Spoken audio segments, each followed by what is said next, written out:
அடுத்த ஜாதிக்காரன் பொண்ண லவ் பண்ணி கல்யாணம் பண்ணா தான் ஜாதி ஒழியன்னு உங்களுக்கு எவன்டா சொன்னான்? ஏன்டா அடுத்த வீட்டுக்காரன், அடுத்த ஜாதிக்காரன் பொண்ண வந்து நீ அக்கா தங்கச்சியா நினச்சேனாலே ஜாதி ஒழியும்டா. 2வது ஜாதி ஒழியறதுக்கு நீ போகணும் வரணும்லாம் அவசியம் இல்லடா. உன்னோட தகுதியை மேம்படுத்திக்க. நம்மளோட தகுதியை மேம்படுத்திப்போம்.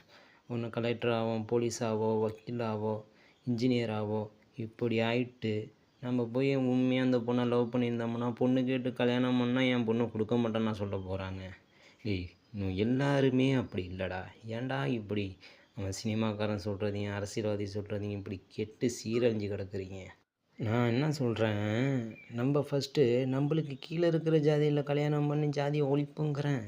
எதுக்கு நம்மளுக்கு மேலே உள்ள ஜாதியிலே போய் கல்யாணம் பண்ணி ஜாதியை எதுக்கு அப்படி ஒழிக்கணும்? நம்மளுக்கு கீழே உள்ள ஜாதிக்காரங்களுக்கு வாழ்க்கை கொடுப்போம், ஜாதி ஒழிப்போம்.